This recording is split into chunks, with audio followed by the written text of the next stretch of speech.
네, 다음은 한국신장장애인협회 부천지부 김운택 지부장님의 발제를 듣도록 하겠습니다. 네, 오늘 회의에 늦게 좀 와가지고 죄송한 말씀드립니다. 그리고 지금 제가 혈액을 투석을 받고 오느라고 좀 어떻게 되는 것을 양해를 좀 부탁드리고요. 저희는 한국신장장애인협회 경기협회로 소속되어 있는 부천지부 지부장 김운택입니다. 우선 앞서서 단체장님들이 다 좋은 말씀 많이 하셨지만은 저는 간략하게 그냥 저희 요점만 얘기하겠습니다. 제가 추석을 한 지가 한 37년이 좀 넘어갑니다. 그런데 지금은 2000년도부터 우리 내측장애가 신장 2급 급수를 받아가지고 그나마 좀 편하게 혈액 투석을 받고 투병생활을 하는데 큰 그런 어려움은 없습니다. 그런데 단지 옛날이라 이러면은 옛날에 좀 했던 사람들은 거의 돈 아니면은 살 수가 없을 정도로 그렇게 참 어려웠어요. 그리고 지금 중요한 게 뭐냐면은 제가 지부장을 맡고 있을 때도 그 앞서 지낸 지부장님들은 다 거의 봉사입니다. 판공비, 봉급 이런 게 전혀 없습니다. 그리고 또 중앙협회나 경기협회에서 지원 내려오는 거는 거의 없고, 그리고 또 회원이나 이래 가입하는 분들도 거의 어려워요. 다.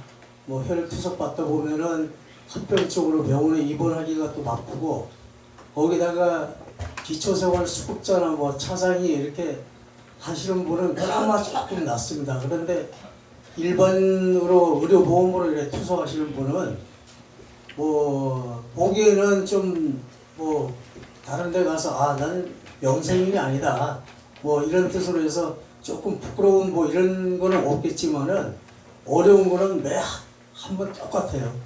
그 형제들하고 돈이 너무 들어가고 이러니까 형제들하고 다 의절이 되고 급기야는 이혼까지 해가지고 이렇게 생활하는 분들이 많습니다. 여기에 제가 쓴 거 외에 별다르게 자꾸 얘기를 해서 좀 양해 말씀드리고요.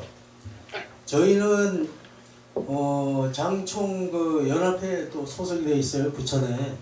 그래서 또 이번에 이익재 대표님이 말씀하신 대로 저희도 어렵게나마 입주를 하게 돼서 그나마 좀 힘이 납니다.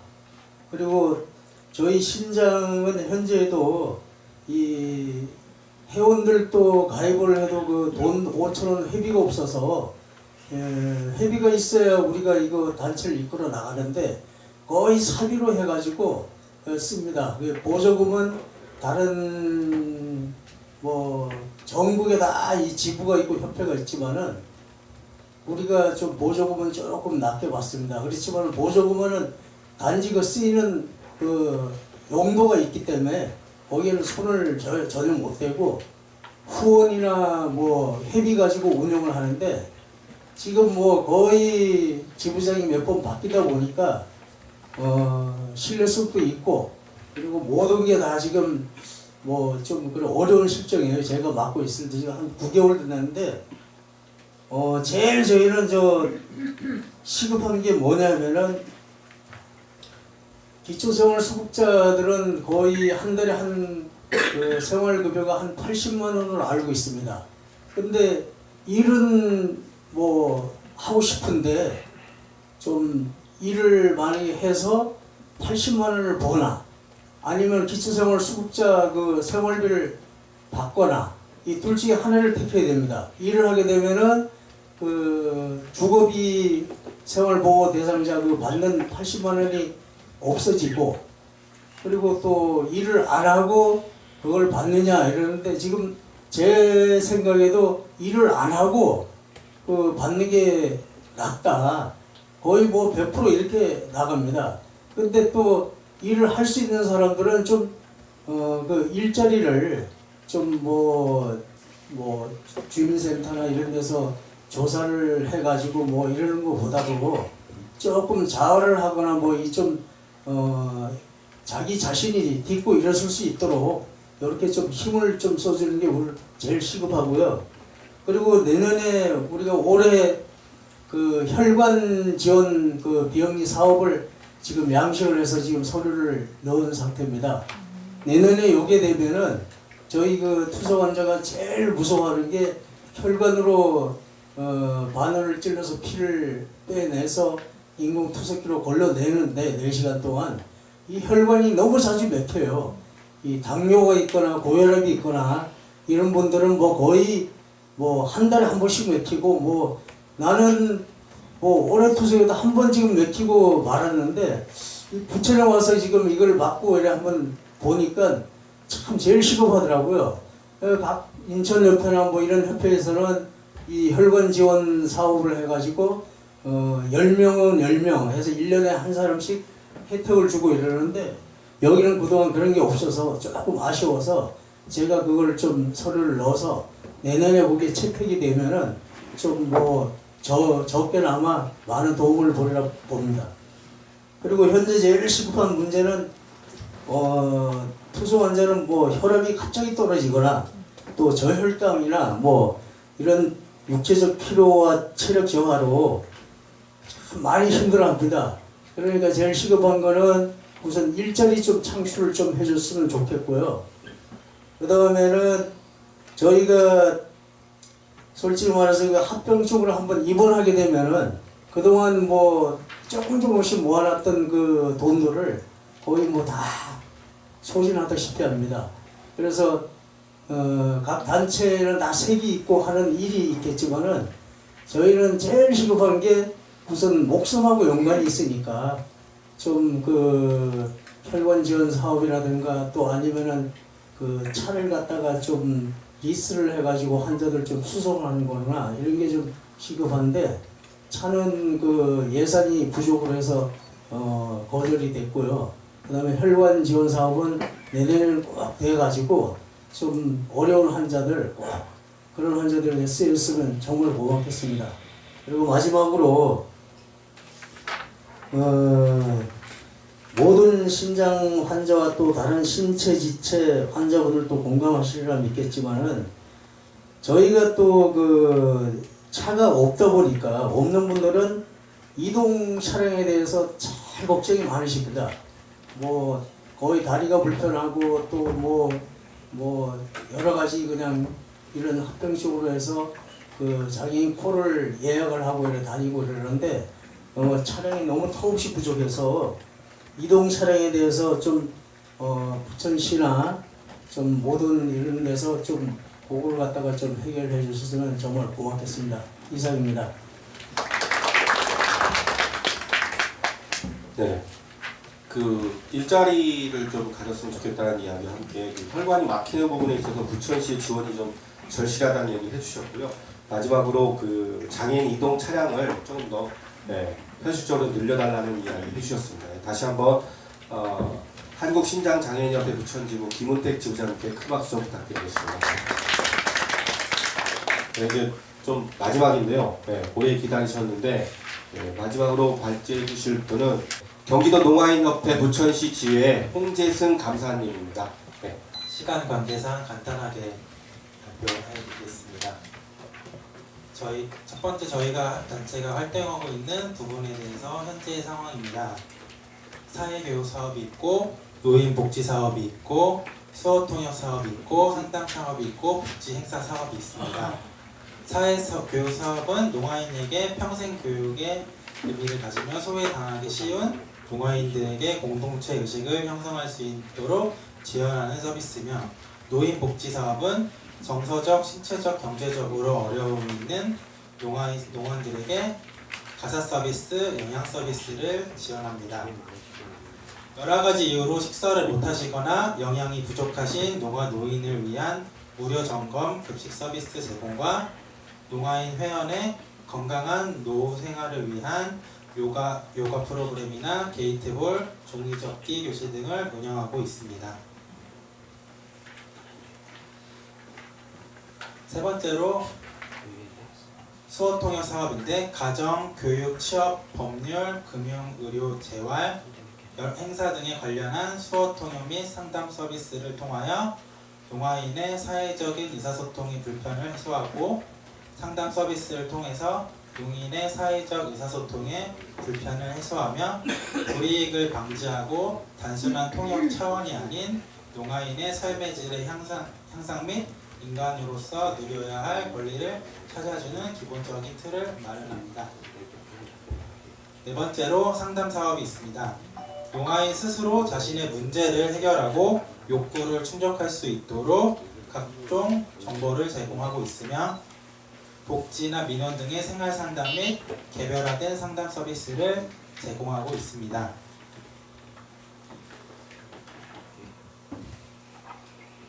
다음에 다섯 번째로 복지 행사 사업입니다.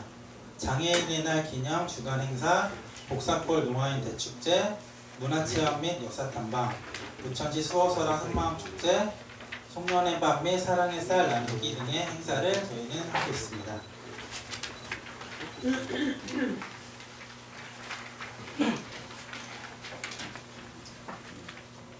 활동하는 데 따른 어려운 문제점 및 시급한 개선 과제에 대해서 말씀드리겠습니다. 현재 센터 및 쉼터 이전의 필요성입니다. 현재 농아인협회 건물은 엘리베이터가 설치되어 있지 않는 3층 건물로서 무료 급식을 이용하거나 프로그램을 이용하시는 신체가 불편하신 청각 장애인분들 그리고 또 어르신분들이 다리가 아파 계단을 통해 계단을 올라가는데 많은 어려움이 있다고 불만을 많이 호소하고 계십니다. 그리고 센터 및 쉼터가 부천, 인천 경계석인 부계역 쪽에 위치하고 있다 보니 그쪽을 센터를 이용하시는 많은 회원분들이 버스나 전철을 환승해서 오가는 불편함이 있고 오정지역이나 소사지역에 거주하시는 농인분들은 택시를 통해서 이용하는 등 큰 지출을 하고 있습니다. 두 번째로 무료급식소의 원활한 운영의 필요성입니다. 무료급식소를 운영하면서 조리사가 1명 상주하고 공공근로지원인이 1명이 지원돼서 운영하고 있는데 공공근로는 연 3단계로 나뉘어서 진행하다 보니까 이 단계가 넘어갈 때는 공공지원이 지원이 안 됩니다. 그래서 그 지원되는 안 되는 기간이 15일 정도 되는데 그 기간에 조리사 1명이 50여 명 이상의 급식을 담당하기가 매우 어려운 상황입니다. 그래서 공공근로가 지원되지 않은 기간에는 수어 교육을 배우는 수강생분들이나 여러 봉사단체에 문의해서 요청하지만 봉사자 수급에도 많이 어려움이 있습니다.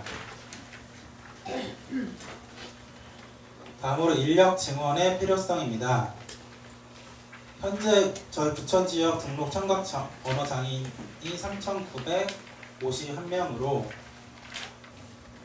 현재 수어 통역사나 쉼터 담당자, 운전원, 조리원을 포함하여 9사람이 근무하고 있으나 업무의 특성상 수어 통역사가 통역과 행정 업무를 겸하다 보니 청각 언어 장애인의 통역이 요청이 있을 때 서비스를 하지 못하여 불만이 제기되고 있는 상황입니다. 청각 언어 장애인의 통역 서비스의 질을 개선하기 위해서는 통역사의 증원이나 행정 업무만 담당할 수 있는 인력의 증원이 절실하게 요구되고 있습니다.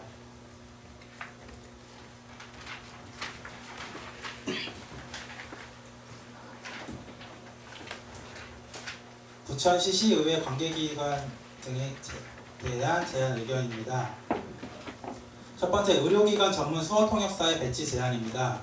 통역 서비스 중 의료 통역이 차지하는 비율이 50%를 넘어가고 의료 통역 중 순천향병원과 성모병원의 통역 비율이 50%를 차지하는 상황에서 병원 내에 상주하는 수어 통역사 배치를 제안합니다.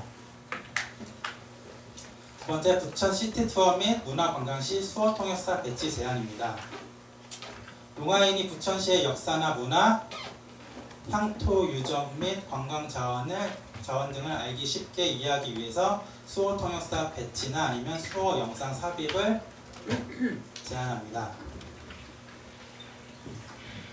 세 번째, 수어 통역사의 처우 개선 방안입니다. 외국어 통역에 비해서 수어 통역은 쉽게 생각하는 경향이 있습니다. 2016 한국 수어 언어법이 통과되어서 수어가 언어로 인정받았음에도 농인을 대상으로 일상에서 계속 통역을 하고 수시로 통역하는 모습을 보다 보니 간단하게 생각하는 경향이 있습니다. 그러나 속에서도 수어 통역도 쉽지 않지만 특히 행사 통역의 경우에는 1시간, 2시간의 수어 통역도 며칠 전부터 관련 지식을 찾으면서 준비를 하고 있습니다. 그만큼 수어 통역사의 노고를 인정해 주시고 좋은 일을 하는 사람이 아닌 외국어 통역사와 마찬가지로 전문가로 인정해 주시는 환경 조성을 제안합니다.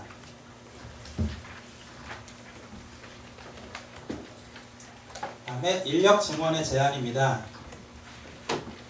현재 대부분 수어 통역사로 수어 통역과 행정 업무를 겸하여 하다 보니 업무의 과정으로 인해 야근이 빈번한 상황입니다. 현재 추진되고 있는 근로기준법도 50에서 50인 미만 사업장의 경우에도 52시간 근무 시간을 적용해야 하는데 인력 충원이 없다면 3,951명의 청각 장애인에 대한 통역 서비스는 업무의 부담으로 통역 서비스를 제공하지 못하는 경우가 빈번하게 발생되어서 청각 언어 장애인의 불만은 더 증가하게 될 것이기 때문에 수어 통역사의 인력 증원을 제안합니다.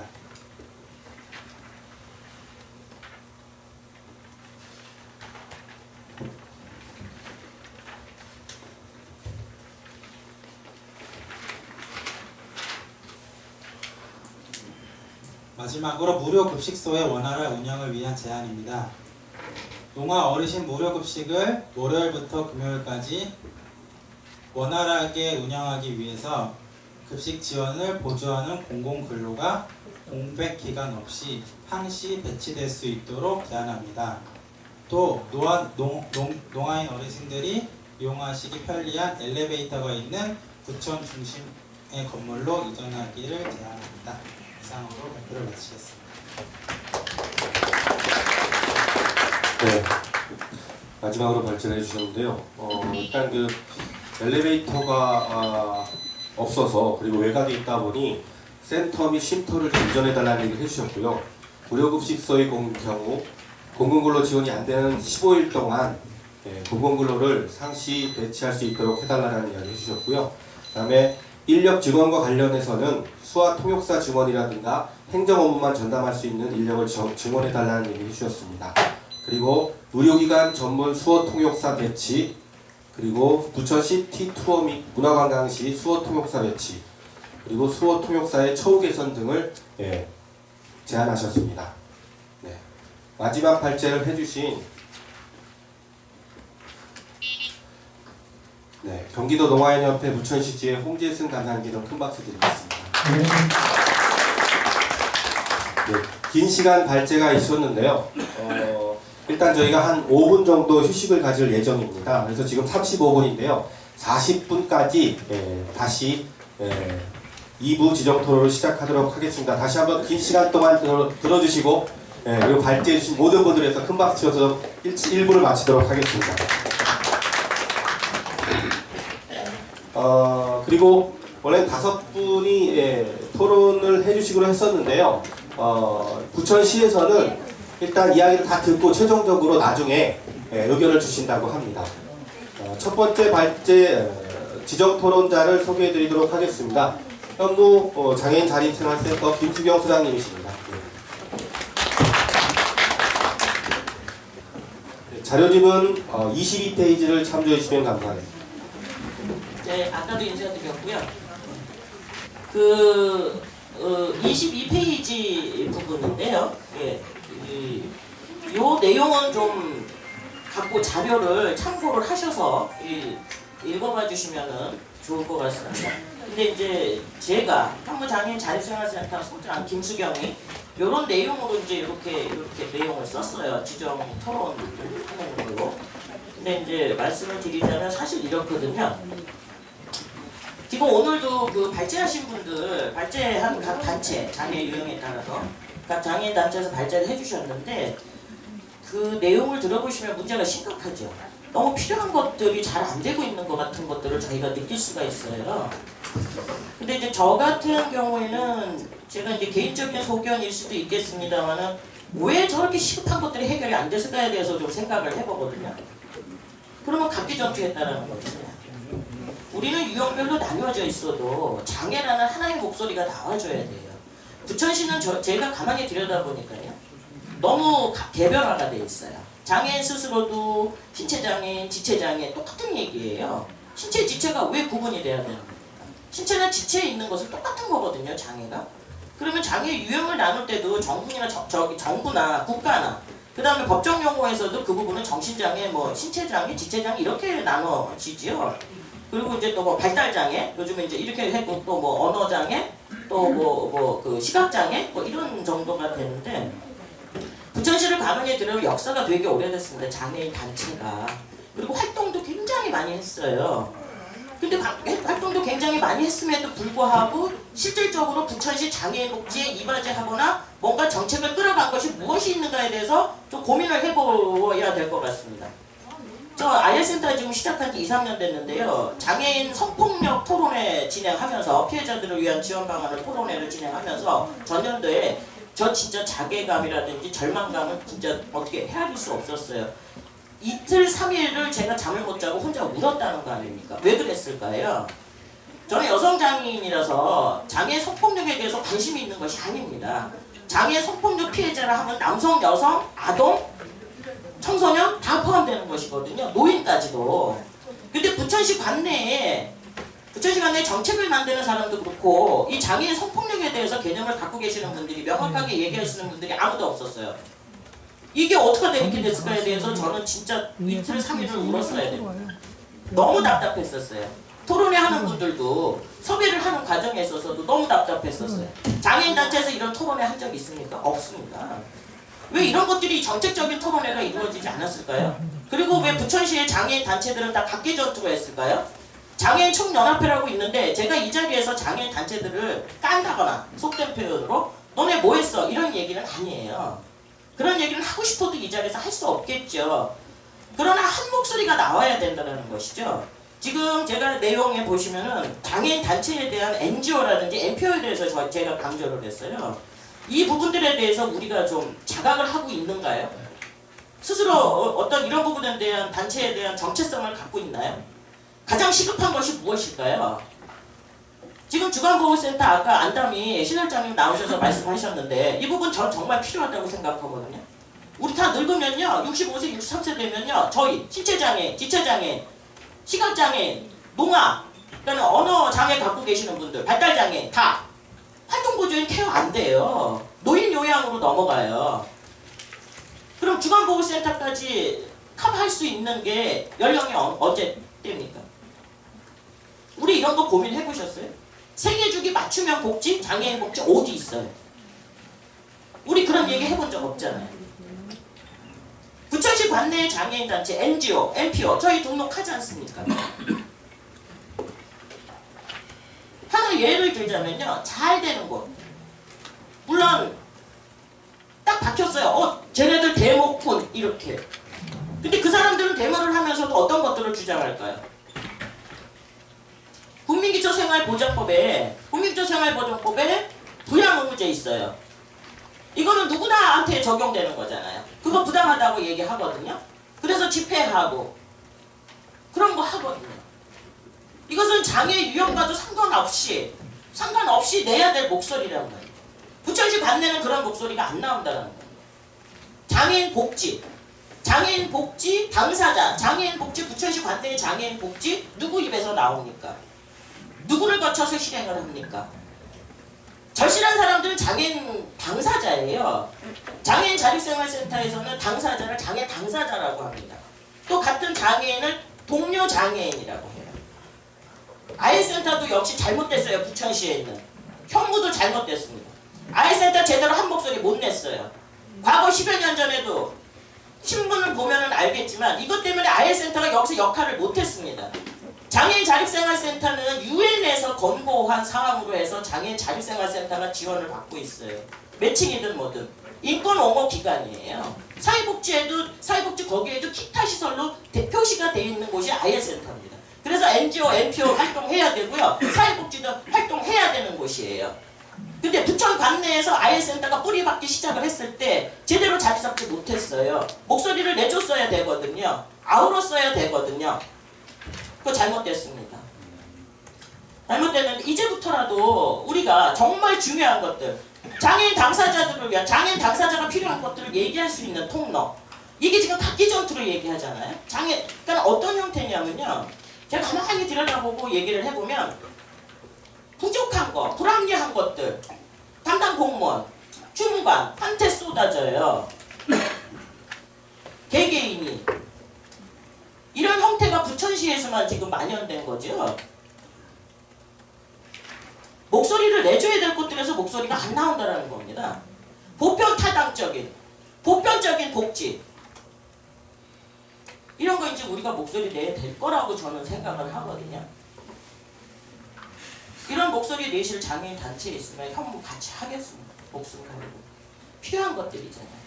그래서 각기 전투를 해서 정책이 위반대로나 하는 곳들에는 우하고 몰립니다. 이거 굉장히 바람직한 현상 아니에요. 그게 바람직할까요? 정책적인 위반에 관련해가지고 목소리를 누군가가 내겠다 그러고 힘을 받고 그걸 하겠다면 거기에 몰려야 되는 건가요? 아니잖아요.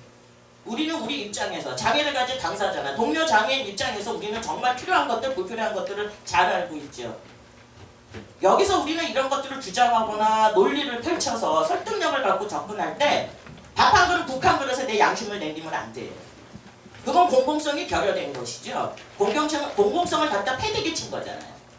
그러면 결론은 장애인들에 관련된 부분들에 대해서 정책 위반도 안 될 것이고 불평등하게, 불공정하게 여기는 지원되고 여긴 지원 안 되고 여기는 정말 필요한데도 안 되고 이런 아주 그냥 모순적인 부분들의 복지가 정책이 만들어집니다. 시행이 됩니다. 이런 것들 누가 막을 수 있어요? 장애 당사자가 막아야 돼요. 그렇게 되지 않도록 공공성을 갖고 접근해야 되겠죠. 설득력 있게. 여러 가지 좀 편협적이고 편파적인 정책들이 부천시에서는 관행으로 가고 있어요.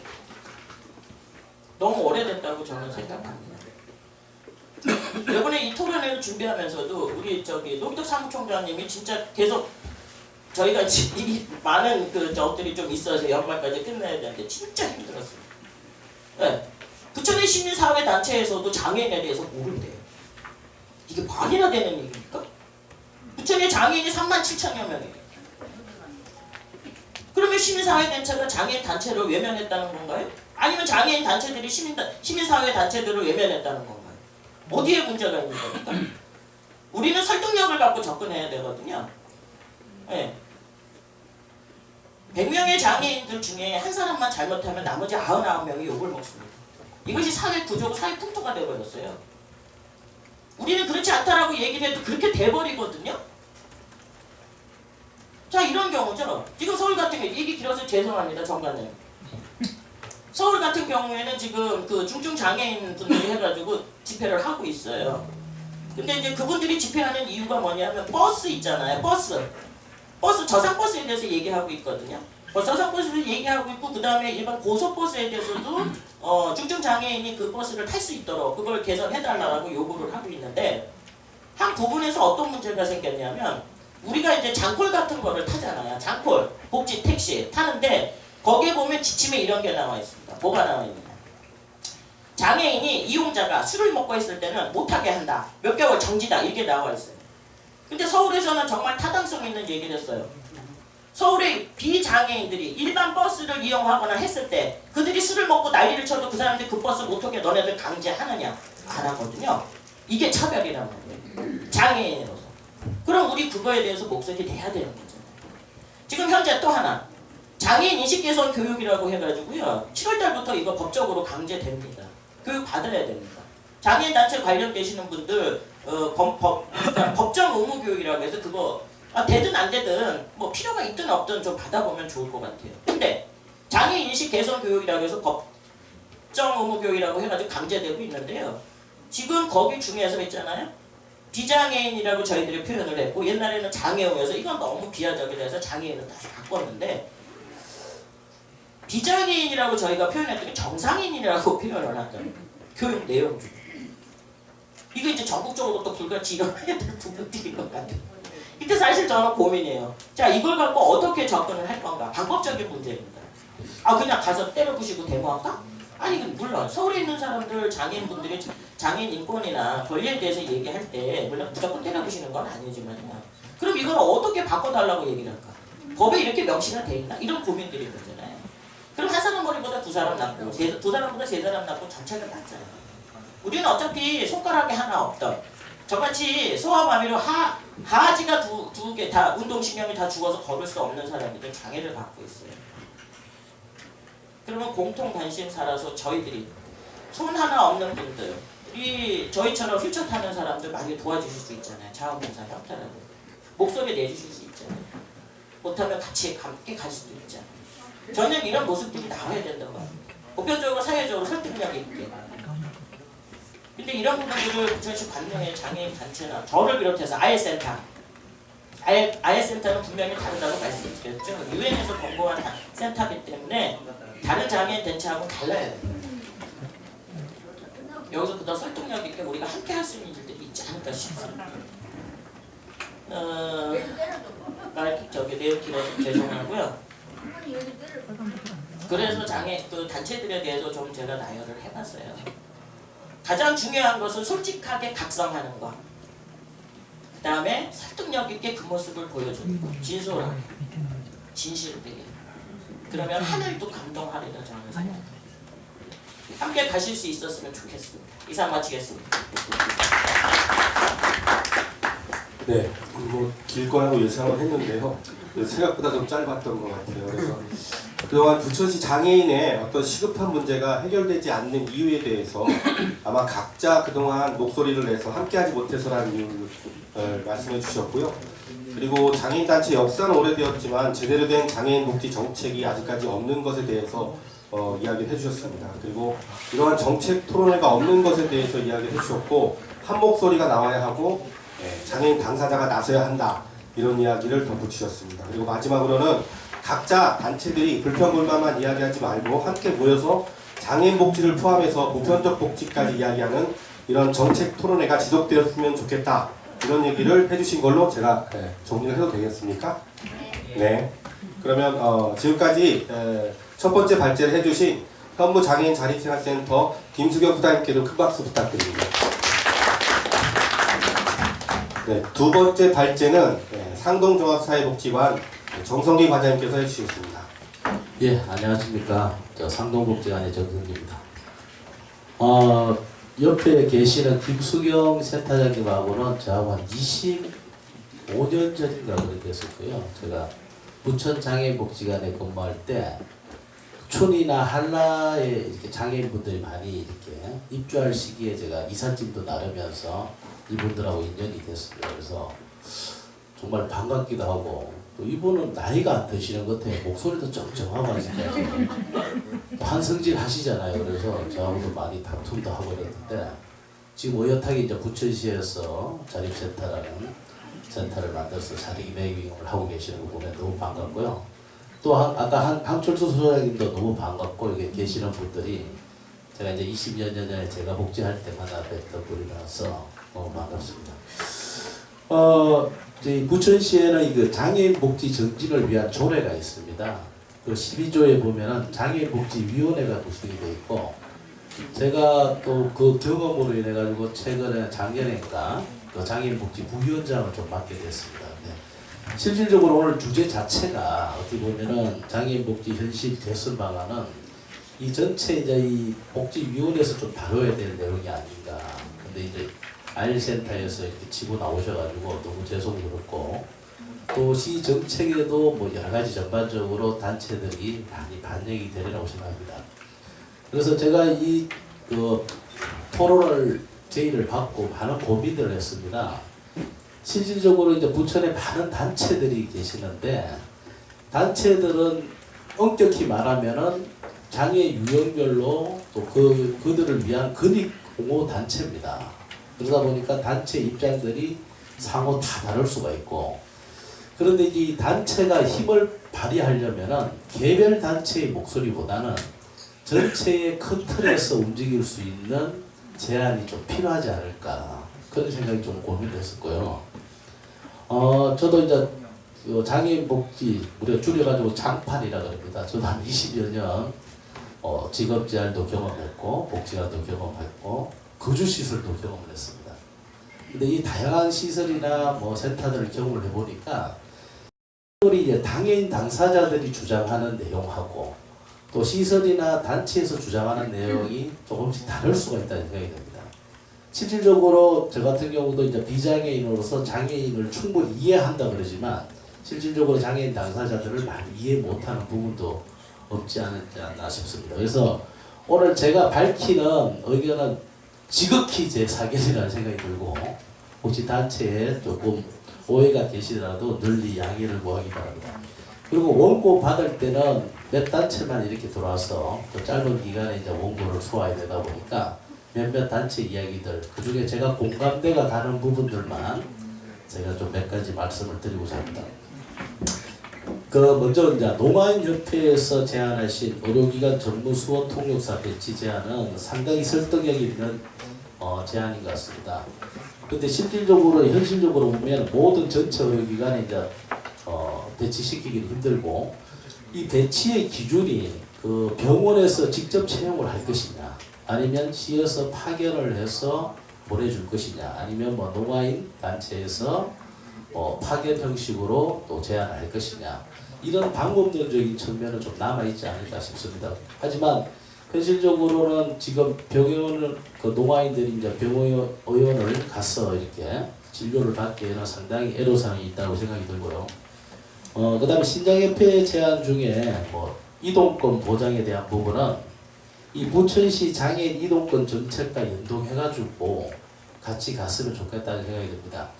지금 사회가 복잡하고 다양해짐으로써 각종 유형의 장애 유형들이 지금 나타나고 있고 몇 년 뒤에는 뭐 장애 등급도 폐지가 되고 뭐 이런 절차들이 계속 남아 있는 걸로 알고 있습니다. 그래서 이 장애인 복지의 흐름에서는 장애인 누구나 어떤 누구든지 장애인이 사회생활의 편의를 국가에서는 정책적으로 제의를 해야 됩니다.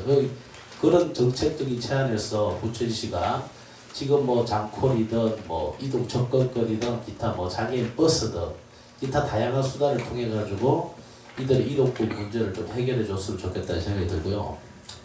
그 다음에 저 개인적으로는 이 장애인 일자리가 장애인 복지의 꽃이라고 생각합니다. 그래서 직업재활을 많이 선호했었고 장애인 또 취업에 많이 고민을 했었는데 장애인 부모에서 제안하신 맞춤형 취업 활성화는 굉장히 필요한 부분이고요.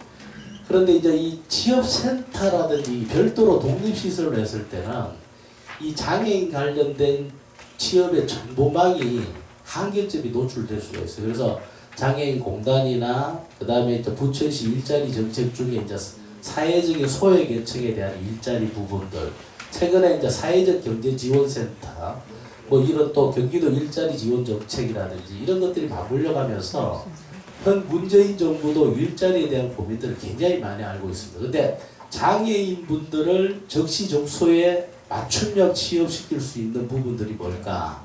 그러려면은 이 취업에 대한 관련된 정보들을 포괄적이고 정말 적시적소에 맞는 장애인 일자리에 대한 정보를 갖고 있어야 됩니다. 근데 독립적으로 갔을 때는 이런 연동성 부분에서 좀 한계점이 있지 않을까. 그런 부분하고 좀 고민해서 추진되었으면 좋겠다는 생각이 들고요. 그 다음에 이제 이 장애인 직업재활 시설, 저도 뭐 개인적으로 한 6, 7년 정도 인천에서 장애인 직업재활 시설을 운영을 해봤는데, 현실적으로 상당히 문제가 뭐냐면은 이 최저임금, 실질적으로 비장애인들, 일반인들의 최저임금하고 장애인들의 최저임금은 시설 기관을 운영해 계시는 그 시설장이나 대표들은 굉장히 많은 고민들을 안고 가고 있습니다. 이런 부분들을 좀 보완하기 위해서는 실질적으로 최저임금을 국가가 계속 보완을 해준다? 현실적으로 저는 무리라고 생각합니다. 그런 부분들을 우선적으로 하기 위해서는 이 장애인 근로자급자이든 보호자급자이든 아니면 장애인 기업이든 우선적으로 그 선제 대응으로서 뭐 판로 개척을 아니면 우선 구매라든지 공공 구매라든지 이런 제도를 보완해서 안정적인 지원을 받을 수 있도록 실질적으로 보호 고용이라는 측면에서 근로시설이나 보호작업자가 운영이 되고 있습니다. 이거는 일반 경쟁시장하고 논리가 다른 부분이 있거든요. 이런 부분들을 좀 보완하기 위해서는 실질적으로 이런 부분들이 특히 판로 개척은 사회적 기업이든 장애인 기업이든 장애인 보호작업자이든 근로시설이든 상당히 중요한 역할을 차지하고 있다고 생각합니다. 이런 부분에서 이제 국가가 못하더라도 시 정책 방향에서 대응적으로 좀 접근하는 방법이 좀 중요하다는 생각이 들고 끝으로 제 토론문에서는 뭐 여러 단체들의 어려움을 해결하기보다는 단체 개별보다는 단체 연대가 굉장히 중요하다. 제가 이렇게 20여 년 동안 이렇게 장애인 단체 분들하고 많은 대화를 하다 보면 궁극적으로 하나의 꼭지만 가지고 서로 간에 이렇게 물고 뜯고 하는 그런 현상들도 좀 없진 않았습니다. 그래서 이제는 좀 넓게 장애인 단체에 최소한의 자기 것 희생을 조금 필요로 합니다. 다 가지려면 힘들어요. 그래서 장애인 단체별로 가지고 있는 거 조금씩 희생하면서 연대할 때 연대하고 그래서 궁극적으로는 목적이 뭡니까? 우리의 권익이나 여러 가지 전반적인 것들을 정책으로 제한이 돼야 된다는 거죠. 이런 부분들을 같이 연대해서 협력했으면 좋겠다는 생각입니다. 이상입니다. 네, 짧게 해주실 거라 기대했는데 생각보다 길었던 것 같고요. 일단 그 의료기관 전문 수어 통역사 배치에 대해서는 매력적이지만 반복론적인 측면이 남아 있다라는 이야기 해주셨고요. 이동권 보장과 맞춤형 취업 활성화는 부처시 정책과 연동되어 반영하는 게 좋겠다라는 이야기 해주셨습니다. 그리고 장애인 직업재활 시설과 관련해서는 공공기관 우선 구매나 판로 개척에 좀 더 신경 써주셨으면 좋겠다는 얘기 해주셨고요. 마지막으로는 개별단체의 목소리보다 단체의 연대가 필요하다고 강조해 주셨습니다. 다시 한번 상동조합 사회복지관 정성희 과장님께 큰 박수 부탁드리겠습니다. 네, 세 번째 발제인데요. 지금 오래 기다리셨을 것 같긴 한데 법무법인 여름 조규백 변호사입니다. 네, 안녕하십니까. 저 부천지원 앞에서 법률사무소를 운영하고 있는 조규백 변호사라고 합니다. 저도 아주 큰 난치병이 하나 있는데요. 말이 너무 많아서 고쳐지지가 않습니다. 그래서 오늘은 제가 시간을 5분으로 제가 카운트를 하고요. 5분 30초가 되면 셀프로 마이크를 차단하도록 하겠습니다. 지금부터 시간을 재겠습니다. 오늘 이제 많은 분들 이렇게 모여주셨는데요. 사실 저는 뭐 장애인 복지 정책의 현실에 대해서는 잘 아는 바가 없어서 개선 방향에 대해서 뭐 토론을 할 수 있는 그런 위치에 있지도 않습니다. 다만 이 자리가 이제 만들어지고 많은 분들이 오신 이유는 아마 이 부천시의 복지 정책이 잘 되고 있으면 이렇게 모였겠습니까? 이런 자리 뭐 만들었겠습니까? 잘 안 되고 있으니까 아마 그랬을 것이고 앞에 많은 분들이 이제 발제해 주셨지만 여러 가지 그런 좀 어려운 부분들, 잘 안 되는 부분들을 말씀 주신 것 같습니다. 가장 좋은 방법 뭐겠습니까? 여기 모여서 토론하는 거겠습니까? 저희가 바꾸면 되겠죠, 정책을요. 그런데 그게 안 되니까 모이신 거지 않습니까? 그러니까 가장 좋은 방법은 직접 정책을 장애인분들이 원하시는 대로 만드는 게 가장 좋은 방법인데요. 이제 그것이 되지 않는 것이 좀 가장 문제인 것 같습니다. 우리가 원하는 대로 된다고 하면 이런 자리도 필요 없을 텐데요. 그러면 이제 우리 장애인분들이 직접 그렇게 참여를 할 수 있는가 이런 부분들이 좀 문제가 되는 것 같습니다. 이 점에 대해서 이제 복지가 시혜인지 권리인지가 출발점인 것 같은데요. 당연히 요즘은 뭐 시혜가 아니라 당연한 권리라고 하는 것으로 인식이 변화되고 있어서 거의 자리를 잡은 것 같습니다. 이게 시혜라고 하면 주는 대로 받아야죠. 받기 싫으면 안 받으면 그만이고요. 근데 이 권리라고 하면 그런 문제가 아니죠. 장애인들이 원하는 것을 스스로 의견을 제시할 수 있을 뿐만 아니라 실질적으로 의사결정에 참여할 수 있는 그런 기회를 갖는 것이 옳습니다. 권리라면 그렇습니다.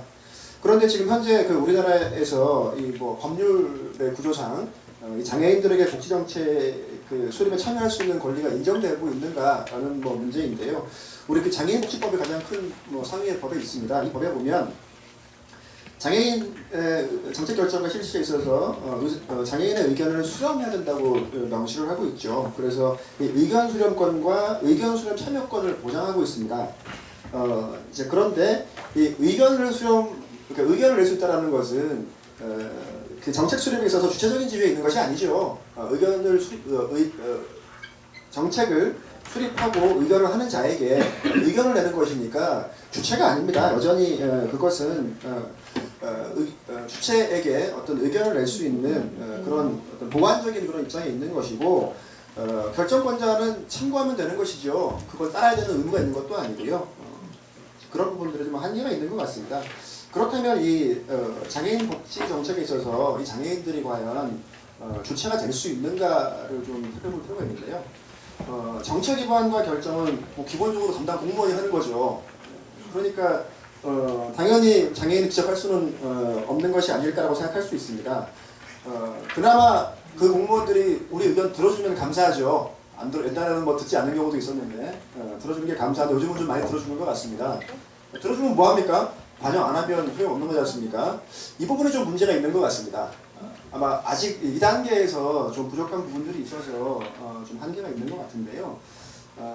이제 장애인들이 직접 이 의견 수렴의 참여권 정도만이 아니라 직접 정책을 발제를 하고 주도를 할 수 있을까라고 하는 부분에 대해서 청소년 입원법을 보면 좀 시사하는 부분이 있는 것 같습니다. 이 청소년 입원법은 장애인 복지법과 좀 다르게 되어 있습니다. 내용을 보면 청소년이 그 사회의 정당한 구성원으로 본인 관련된 의사결정에 참여할 수 있는 권리를 가진다고 명시되어 있을 뿐만 아니고 국가나 지방자치단체는 청소년이 원활하게 관련 정보에 접근하고 의사를 밝힐 수 있도록 청소년 관련 정책에 대한 자문심의 등의 절차에 청소년을 참여시키거나 그 의견을 수렴하여야 하며 관련 정책의 심의, 협의, 조정 등을 위한 위원회, 협의회 등에 청소년을 포함하여 구성, 운영할 수 있다고 되어 있습니다. 심지어는 그 청소년이 의견을 수렴하고 참여하게 촉진하기 위해서 청소년으로 구성된 청소년 참여위원회를 운영해야 된다는 내용도 있습니다. 이런 내용이 장애인복지법에는 없습니다. 없더라고요. 장애인복지법에만 없냐? 노인복지법에도 없고요. 아동복지법에도 없습니다. 그러면 왜 청소년권법에만 그런 게 들어있을까요? 잘 모르겠습니다. 여러 가지 이유가 있겠죠. 뭐 저는 이런 그 입법 절차나 이런 것들은 제가 다 알고 있는 것은 아니라서 다만 제가 추측을 해보면 청소년들은 이 사회의 기둥으로서 앞으로 자라날 아이들이고 이 아이들은 이제 그렇게 성장할 수 있을 거라는 기대가 있는 것 같습니다. 그래서 이 정책 기반에 참여할 수 있는 그런 기회를 갖고 그 기회를 통해서 장래에 이제 사회에 나와서 그런 역할을 할 수 있도록 하려고 하는 배려가 있는 것 같은데 노인이나 장애인이나 아동들은 그런 능력이 있을까요? 여기에 대한 의문이 있는 것 같습니다. 그래서 그런 어떤 규정이나 제도를 마련하는데 좀 소극적인 부분이 있는 것 같고요. 그럼 없나요? 우리 장애인들은 없습니까? 아니요. 네, 이게 아마 그 인식의 어떤 차이가 좀 있는 것 같습니다. 결국 여전히 우리 법은 시혜주의의 관점에 머물러 있는 것 같습니다. 이런 부분들이 바뀌지 않으면 이제 소용이 없을 것 같은데요. 그 시간이 지금 뭐 5분 30초가 되어서 마이크를 꺼야 될 것 같은데 조금만 더 주시죠. 제가 조금만 더 앵콜 좀 있으니까 좀 말씀을 드리면 법에 없지만 그러면 우리가 실제로 이런 제도가 없냐? 있습니다. 있긴 있습니다. 부천시에는 없냐? 있습니다. 지금 우리 자료집에 보시면 그 부록 부분에 보면 그 부천시 장애인 복지 증진을 위한 기본조례라는 것이 있는데요. 이 기본조례를 보면 여기에는 그 위원회가 있습니다. 장애인 복지위원회라고 하는 것이 있는데요. 이게 법에는 없지만 반영이 되어 있는 부분인 것 같습니다. 그런데 이 위원회를 보면 위원장이 누굽니까? 시장이에요. 네. 그리고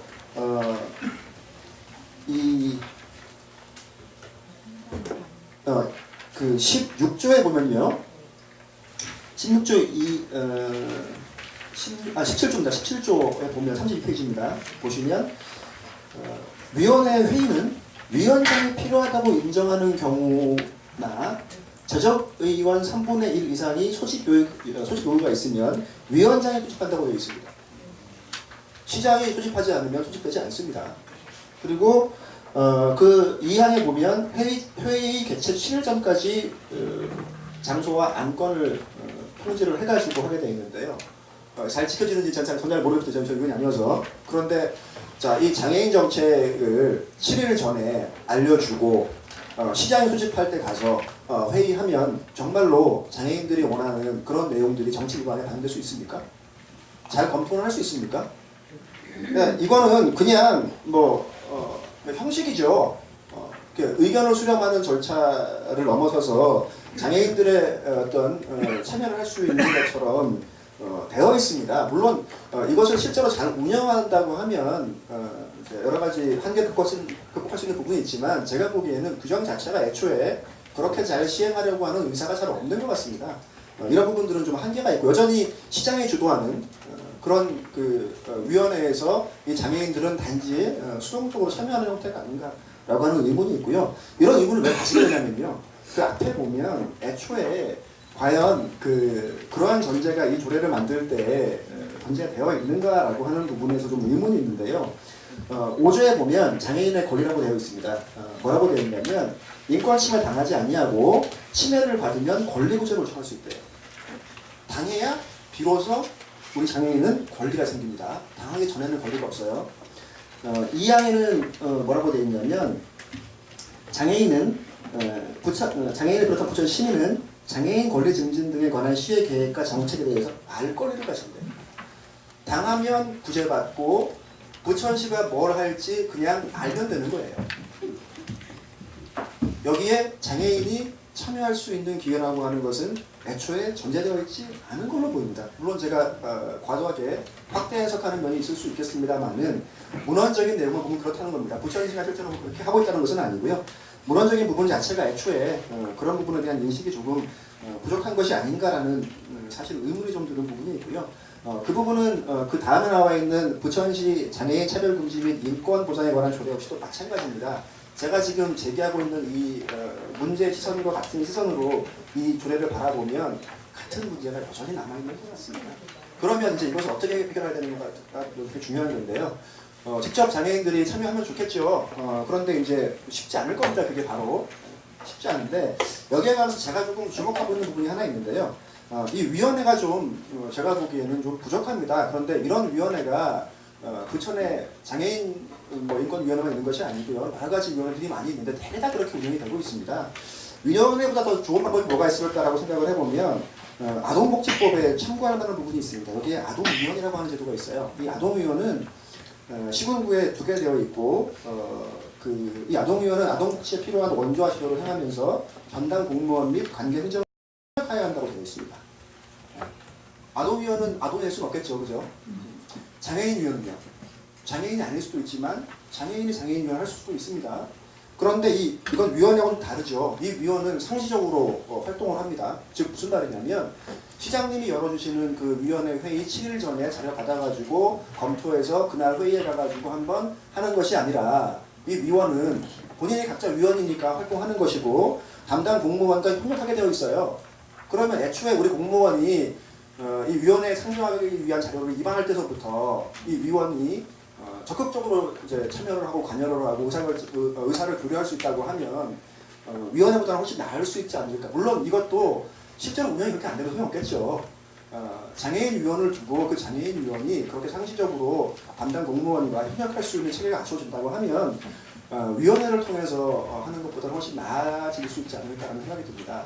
사실 위원회라고 하는 것은 지금 이 토론회하고는 크게 다를 게 없지 않을까라는 게 저의 견해고요. 이런 그 토론회보다도 좀 더 나은 그런 제도가 되려고 하면 그런 부분들이 좀 필요할 것 같습니다. 이상입니다. 네, 5분만 하실 거라고 기대를 했었는데 아무튼 조례에 대해서 나중에 추가로 말씀해 주셔서 감사합니다. 그 말씀해 주신 내용을 보면 장애인 참여는 시혜가 아니라 권리다라는 얘기 해주셨고요. 지금 현 장애인복지법에는 장애인복지 정책은 장애인 의견을 수렴해야 한다라는 이야기만 나와 있는데 주체가 아닌 한계가 있다라고 말씀해 주셨고요. 주체가 되려면 그 청소년 기본법과 아동복지법의 아동위원 제도를 예로 들어주셨습니다. 그리고 아까 그 상동 관장님께서 장애인복지위원회에서 다뤄야 될 내용을 오늘 토론회에서 다 다루고 있는 것 같다는 얘기를 해주셨는데요. 앞으로 장애인복지위원회에서 다루든 아니면 장애인들이 주체가 되어 아동위원 제도처럼 갈 수 있는 그런 날이 빨리 올 수 있기를 기대해 봅니다. 예, 그 지정 토론 세 번째 해주신 조규백 변호사님께 큰 박수 좀 부탁드리겠습니다. 마지막으로 한 분 남으셨는데요. 뭐 시간적인 여유는 충분히 있으니까요. 천천히 말씀해 주시면 될 것 같고요. 박명애 시의원님 부탁드리겠습니다. 안녕하세요. 이번에 6월 13일 날 시의원으로 당선된 따끈따끈한 초선 박명희 시의원입니다. 앉아서 다시 인사드리겠습니다. 반갑습니다. 오늘 굉장히 중요하고 의미 있는 자리입니다. 그런데 시의원들이 많이 보이지 않죠. 여러 가지 이유가 있을 겁니다. 일정상의 문제가 가장 컸던 게 있고요. 두 번째로 제가 분석하기에는 장애인 복지 정책의 종합적인 것들을 한 명의 시의원이 자신의 개인적 의견뿐만 아니라 정책적 대안을 낸다는 것이 몹시 힘든 그런 과정에 있기 때문입니다. 그것은 무엇을 의미하냐면 장애인 복지 정책이라고 하는 것이 담아야 할 내용이 굉장히 많다는 것이고요. 또 장애인들의 유형별, 그다음에 또 생애 주기별, 그리고 지금 현재 정책별 다 분절이 되어 있기 때문에 누군가 한 명이 통합해서 장애인 정책을 일관할 수 있다거나 대안을 낼 수 있다거나 이런 상황이 아니라는 점입니다. 그런 점에서 시의원이라는 이름으로 이 자리에 앉아있지만 저 또한 지식이 상당히 미천하고 여러분들이 충분히 납득할 만한 사이다 같은 정책을 내기에는 한계가 있다라고 하는 것들을 명확히 하고 부족하지만 소견들을 말씀드리고자 합니다. 장애인 정책에 앞서 이제 현장에서 많은 이야기들을 해주셨는데요. 보편적 복지인가 혹은 아닌가 또는 당사자인가 장애인에 대한 용어, 정책 이 역사를 보면 가장 중요하게는 그 사회의 복지 주소는 장애인 정책을 보면 알 수 있다는 말처럼 한국 사회에서는 장애인 정책을 내는 것이 굉장히 짧은 시간 안에 이루어졌고요. 현재까지도 진행형입니다. 따라서 생애주기별 혹은 성적 문제까지 이야기할 수 있는 현 시점은 장애인 정책의 역사의 변이 굉장히 빠른 진화를 가져왔습니다. 그것은 뭐냐면 장애인 당사자들이 다양한 측면에서 굉장히 빠른 시간에 많은 역사들을 일구어낸 거고요. 그 점에서 저는 장애인 당사자들의 목소리가 얼마나 귀한가, 특히 또 장애인 부모님들의 힘겹고 피눈물 나는 그 투쟁의 역사 또한 지금 오늘날의 이런 정책들을 견인하는 굉장히 중요한 역할이라고 생각하기 때문에 전문가들 혹은 공무원, 저 또한 선출직 공무원인데 저희 같은 사람들의 역할은 그런 당사자들의 의견들을 잘 귀담아서 작지만 한 걸음 한 걸음씩 그 의견들이 반영될 수 있는 정책, 문구를 만들고 예산을 1,000원에서 2,000원으로 옮기고 복지 정책이 조금 더 확대되도록 주의주장하는 것들에 굉장히 필요한 일들이라고 생각합니다. 그런 점에서 저희가 제가 시의원이 되고 이번에 행정감사를 진행했는데요. 그 과정에서 도시교통위원회에 제가 속해 있기 때문에 실은 다른 장애인 정책이나 장애인 회관 등과 관련한 그 위원회나 행정부의 역할을 감시할 수 있는 것이 이미 칸막이로 되어 있습니다. 그래서 시의원 한 명이 장애인 복지 정책을 전체를 아우르거나 그 짧은 시간 내에 정책 모두를 간파하여서 비판을 하거나 대안을 낼 수는 없는 조건이었습니다. 그럼에도 불구하고 저는 이번 행정감사 때 장애인 교통약자 부분을 굉장히 심혈을 기울여서 자료를 다 받아봤고 이제 질의를 했습니다. 이런 것처럼 장애인 교통약자 하나를 이해하고 정책을 바꿔내고 공무원들과 협의를 하는 과정도 무려 몇 개월이 걸리더라고요. 그런 점에서 시의원들이나 행정부가 여러분들의 요구와 눈높이를 잘 못 맞춘다고 해서 지치실 게 아니라 끊임없이 요청을 해서 우리들을 움직이게 하는 것들이 이런 토론의 의미인 것 같습니다.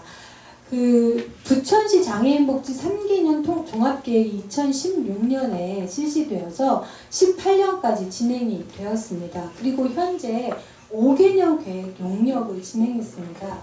저는 그동안 추진 전략이나 핵심 과제를 3년 동안 정확히 평가해내고 앞으로 5개년 계획을 어떻게 설계할 것인가, 이것이 부천시 장애인 정책이 되게 중요한 근거가 될 수 있다고 보는데요.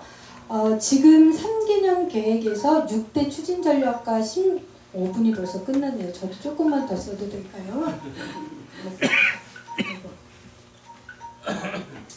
6대 추진 전략과 16개 핵심 과제 37개의 단위 사업을 도출해서 진행된 바 있는데, 오늘 토론회 이후에 제언하건대 이 3년 동안 종합계획을 공무원들이나 용역하시는 분들이 평가하게 하지 마시고 당사자들이 각각 영역에서 평가를 해서 제출을 할 것을 좀 제언드립니다. 그 평가가 제대로 되지 않으면 지금 진행하려고 하는 5개년 계획에 우리들의 당사자들의 의견들이 잘 들어가지 않기 때문입니다. 이번에 장애인 복지 종합계획 수립 연구 용역 추진 계획서를 행정부로부터 받아보니 이미 인천대학교 산학협력단에서 용역을 받아서 진행되고 있고요. 11월이면 당사자들에게 설문조사를 하고 의견을 반영하는 시기입니다. 하나 여쭙겠습니다. 혹시 이 용역을 수립하는데 당사자들 의견들이 많이 반영되고 있나요? 그런 의견들을 좀 들은 바가 있나요? 각 단체나. 제가 말씀드리겠습니다. 예. 행정부에서 말씀할 기회를 저희가 조금 들어볼까요? 저는 그 부천시 장애인 정책팀장 김상훈입니다.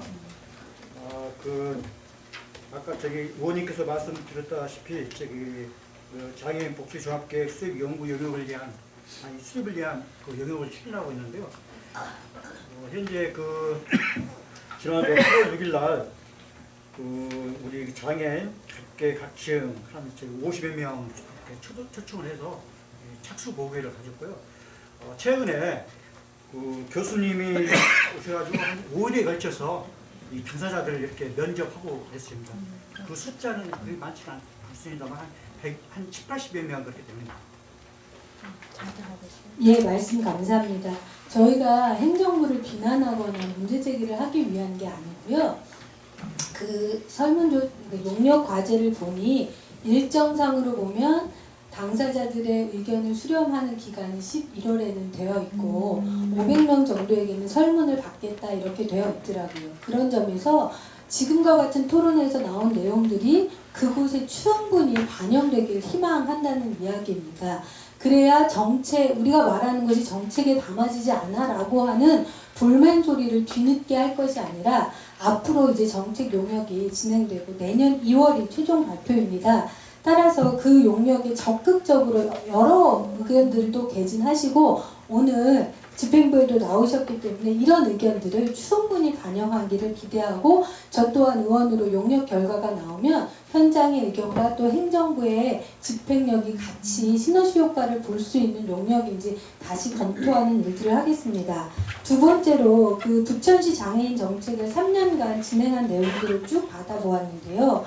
보아하니 부천시에서 하고 있는 장애인 복지 정책이라고 하는 것이 실제로는 중앙정부의 사업과 예산, 그리고 이제 광역의 사업 예산, 그리고 부천시가 매칭하는 형식으로 대부분의 예산이 진행되고 있습니다. 그래서 지자체 단체장의 의지가 있다 손치더라도 사실상 예산을 별도로 추가를 해서 우리 시만의 특별한 정책을 갖는다라고 하는 것이 굉장히 쉽지 않은 것이 현실이다.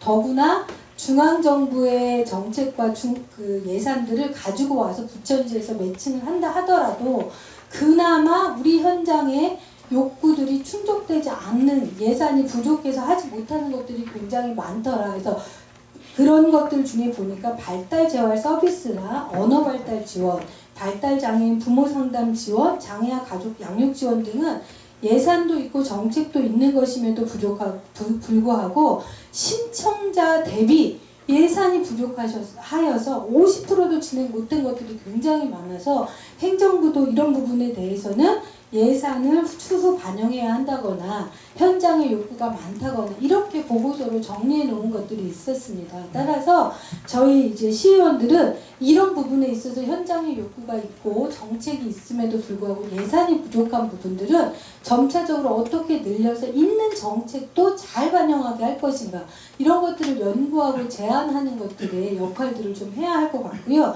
이 외에 없는 지금 오늘 얘기된 정책들은 앞서 말한 5개년 계획 안에는 어떤 방식으로든지 좀 넣어서 순차적으로 할 수 있게 방안을 만들어야 내 의견들이 산으로 뭐 메아리 치는 것이 아니라 진짜 행정부나 이런 데서 반영하고 있구나 라고 하는 당사자와 행정부의 신뢰가 만들어질 때만이 부천시에 장애인 고용 정책들이 만들어질 수 있을 거라고 생각합니다.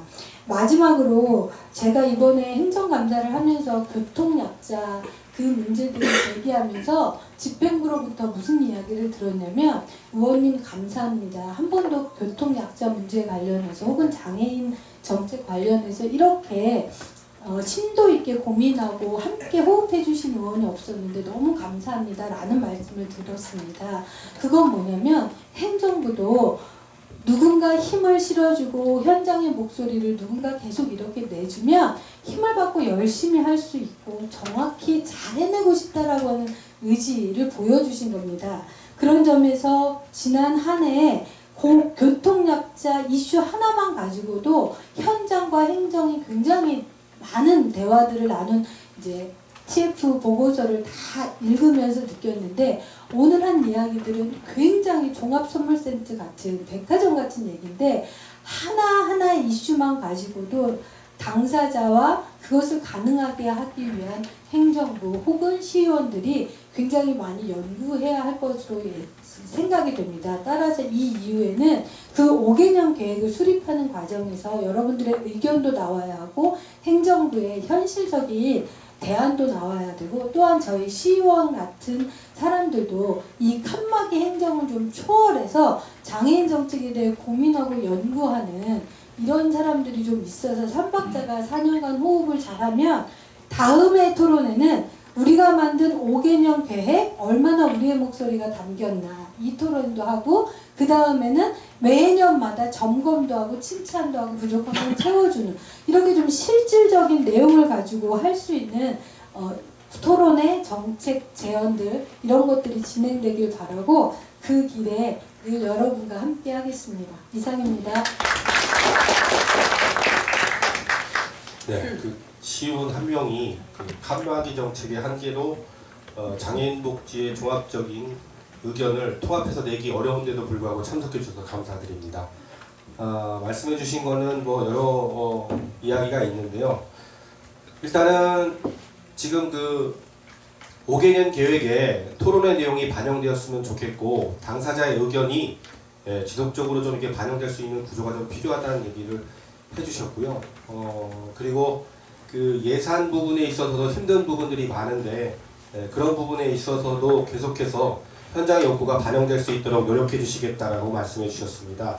그리고 마지막으로 5개년 계획과 관련해서 이후에 당사자의 목소리가 얼마나 담겼는지 그리고 매년 잘 진행되고 있는지 이런 토론회와 정책 토론회가 지속되었으면 좋겠다는 얘기를 해주셨습니다. 마지막으로 발제를 해주셨는데요. 박명혜 시의원님께 큰 박수 좀 부탁드리겠습니다.